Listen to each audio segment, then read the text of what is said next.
एक बार की बात है, कैलाश पर्वत पर भगवान शंकर और माता पार्वती विचरण कर रहे थे। उसी समय माता पार्वती ने भगवान शिव शंकर से दो सवाल किए।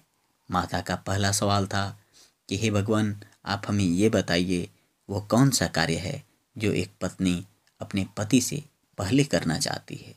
और माता का दूसरा प्रश्न था कि वो कौन सी चीज़ है जो एक स्त्री अपने पति को कभी नहीं देती। यह दो प्रश्न सुनकर भगवान शिव शंकर बोले कि हे पार्वती, आपके ये दो प्रश्न बहुत ही महत्वपूर्ण हैं। मैं आपको इन दोनों प्रश्नों का उत्तर एक कहानी के माध्यम से देता हूँ। एक नगर में एक राजकुमार रहता था। वह बहुत ही सुंदर था। अब उसकी शादी होने वाली थी। वह अपनी पत्नी से मिलने के लिए बहुत ही भावुक था, बहुत ही बेचैन था कि वह शादी से पहले अपनी पत्नी से मिल ले। ऐसा विचार करके वह अपने अस्तबल में गया और सब लोगों से छिपते छिपाते वहाँ से घोड़ा लेकर चल दिया। और वो रास्ते में जा रहा था तो जंगल में उसे प्यास लगी। प्यास में वो इधर से उधर भटकता रहा, लेकिन कहीं तालाब मिलता तो वो सूखा रहता, कहीं कुआं मिलता तो उसमें जल नहीं होता। भागते भागते वो एक कुआं के पास जा पहुंचा। जहाँ देखा तो उसमें जल दिखाई दिया।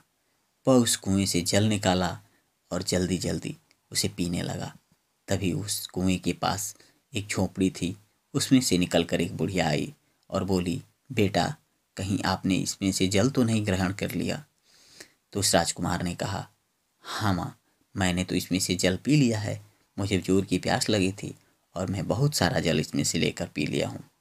इस पर बुढ़िया बोली, बेटा, ये तो आपने अनर्थ कर दिया। इस कुएं को श्राप मिला था कि भाई, तुम्हारे वहाँ से जो भी जल ग्रहण करेगा वो रात में नरभक्षी बन जाएगा। अब बेचारा राजकुमार ऐसा सुनकर रोंगटे खड़े हो गए। और वो करे तो क्या करे। वह कहा, हे बूढ़ी माँ, आप हमें ये बताओ, इस श्राप से बचने का उपाय क्या है। बूढ़ी माँ ने बताया कि बेटा, यहीं पहाड़ी के पास में एक कायाकल्प नाम की बूटी मिलती है। यदि तुम उसे पीस कर पी लेते हो तो तुम इस श्राप से निवृत्त हो जाओगे और जो नरभक्षी वाली समस्या है तुमसे दूर हो जाएगी। लेकिन बेटा, शाम होने से पहले तुम कहीं एकांत जगह पे चले जाना, नहीं तो तुम जहाँ भी रहे वहाँ तुम नरभक्षी जब बनोगे तो तुम आसपास के जो भी लोग मिलेंगे तुम उसे खा जाओगे। भले वो तुम्हारे माँ बाप, तुम्हारे भाई बहन ही क्यों ना हो, किसी भी मनुष्य को तुम मार के खा सकते हो। ऐसा कहकर वो बुढ़िया अपनी झोपड़ी में चली गई। अब यह राजकुमार बेचैन उठे कि मैं उस पहाड़ी पर जाऊं तो जाऊं कैसे। अब वो अपने घोड़े को उस पहाड़ी की तरफ मोड़ लिए थे। जाते जाते रास्ता बहुत ही कठिन था। वह अब शाम होने वाला था और लोगों की बस्ती के करीब थे। तो सोचे कि भाई, जब मैं नरभक्षी बन जाऊंगा तो बहुत सारे निर्दोष लोगों को मैं मार के खा जाऊंगा। इसलिए मैं पहले पहाड़ी से जाने से पहले कहीं एकांत में जाकर छिप जाता हूँ। वह एक छोटी सी पहाड़ी थी, उस पे जाके छिप गए। अब रात्रि हुआ। उस पहाड़ी पर एक भेड़िया रहता था जो लोगों को मारकर खा जाता था। उसने रात्रि में देखा कि आज तो बड़ा अच्छा संयोग है, आज हमें शिकार करने की ज़रूरत नहीं है, शिकार खुद चल के मेरे पास आया है। वह उस राजकुमार को देखा और उस पर झपट्टा मारा। अब रात होने वाली थी। ये जैसे जैसे समय बीता, ये राजकुमार भी नरभक्षी जानवर बन गए। और उसके बाद से जब भेड़िया झपट्टा मारा था, उसके बाद से वो उस भेड़िया को मार कर खा गए। अब रात भर यही कार्यक्रम चला। राजकुमार रात भर नरभक्षी जानवर बने रहे।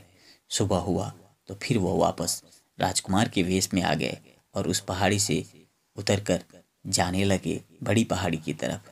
तो रास्ते में जो लोग मिले वो कहे कि भाई, ये एक अद्भुत इंसान दिख रहा है जो उस पहाड़ी से आ रहा है, जो जिंदा है, नहीं तो वहाँ तो जो भेड़िया रहता है वो मार के सबको खा जाता है। तो राजकुमार ने बताया, नहीं, ऐसा कोई बात नहीं है, वहाँ पे कहीं कोई भेड़िया नहीं है। और एक भेड़िया मुझे मिला था, मैंने उसे मार दिया है। लोगों को विश्वास नहीं हो रहा था। वे इस गुफा के पास जाकर देखे तो सचमुच वो भेड़िया मरा पड़ा था। अब लोगों की जो भी चिंता थी वो दूर हो गई थी, क्योंकि वो भेड़िया मर गया था। वो बहुत से निर्दोष लोगों को मार दिया था, इसलिए लोग उससे बड़े भयभीत रहते थे। अब ये राजकुमार को लोगों ने उस राज्य के राजा के पास ले गए। राजा ये बात सुनकर बड़ा प्रसन्न हुआ और उसने कहा कि बेटा, मैं तुम्हें पुरस्कार स्वरूप एक उड़न खटोला भेंट करता हूँ। तुम जब चाहो इसमें बैठकर जहाँ चाहो जा सकते हो। अब ये उड़न खटोला का पुरस्कार पाकर राजकुमार बड़ा खुश था, क्योंकि इसे उस पहाड़ी पर जाने की बहुत चिंता हो रही थी कि मैं कैसे जाऊंगा और मेरी शादी के दिन बड़े करीब हैं। ये उस उड़न खटोला में बैठकर राजकुमार उस पहाड़ी पर चला गया जहाँ कायाकल्प नाम की बूटी रहते थे। बूढ़ी माता ने बताया था कि बेटा, कायाकल्प नाम की जो बूटी है वो चमकती रहती है, तो उसे देखकर तुम पहचान लेना। और राजकुमार ने ऐसा ही किया। वो कायाकल्प बूटी को लेकर और उसे पीसकर पी गया और उसका जो भी श्राप था वो उस श्राप से निवृत्त हो गया। अब उस उड़न खटोला को कहा कि हे उड़न खटोला, अब तुम मेरे वापस राज्य में चलो। वह उड़न खटोला उसके राज्य की तरफ चला गया। अब राजकुमार के बारात की तैयारी हो रही थी। राजकुमार बारात लेके गए और वहाँ की जो राजकुमारी थी बहुत ही सुंदर थी। उसके साथ इनका विवाह हुआ। विवाह संपन्न हुआ, कुछ समय बीता और इनके एक बहुत ही अच्छे बालक जन्म लिए। उसी समय बगल देश के जो राजा थे उसने उस राजकुमार के राज्य पे चढ़ाई कर दिया और दोनों में भयंकर युद्ध हुआ। युद्ध में राजकुमार विजय हुए, लेकिन अंत जाते जाते राजकुमार को गलती से किसी ने वार कर दिया और राजकुमार की मृत्यु हो गई। राजकुमार की मृत्यु के बाद से पूरे राज्य में शोक सा छा गया।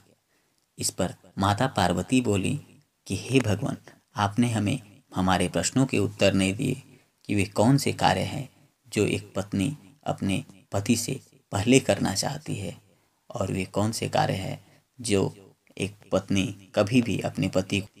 भगवान शंकर बोले कि माते, तुम चिंता ना करो, मैं तुम्हारे प्रश्नों का जवाब बहुत ही जल्द दे रहा हूँ।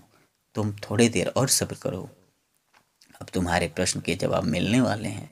अब राजकुमार बेचारे मर गए थे। अब उनको अर्थी देने के लिए उसके घर परिवार के जो भी लोग थे वह उनके शव को उठाए और लेके जा रहे थे। बेचारी जो राजकुमारी थी वह रो रही थी, बिलखिला रही थी। लेकिन वहीं से उस अर्थी को देखते हुए भगवान भोले शंकर बोले कि देखो पार्वती, यही वो कार्य है जो एक स्त्री अपने पति को कभी नहीं दे पाती। हमारे हिंदू शास्त्र के अनुसार एक स्त्री कभी भी अपने पति को अर्थी में कंधा नहीं दे सकती। और तुम्हारा जो दूसरा प्रश्न था कि एक पत्नी वो कौन सा कार्य है जो पति से पहले करना चाहती है, तो जो भी सुहागिन स्त्रियां हैं वो चाहती हैं कि वो उनकी मृत्यु उनके पति से पहले हो, क्योंकि पति की मृत्यु के बाद से एक सुहागिन स्त्री का संसार उजड़ जाता है, वह शून्य हो जाती है और उसका कोई मतलब नहीं होता। इसलिए जो भी सुहागिन स्त्रियां होती हैं वो यही चाहती हैं कि उनकी मृत्यु उनके पति से पहले हो। इस प्रकार से माता पार्वती को भगवान शिव शंकर ने उनके दोनों प्रश्नों का उत्तर दिया। दर्शक बंधु, यदि आपको ये प्रश्नों के उत्तर मिल गए हों और वीडियो अच्छा लगा हो तो वीडियो को लाइक करिए, और चैनल पे नए हैं तो चैनल को अवश्य सब्सक्राइब करिए।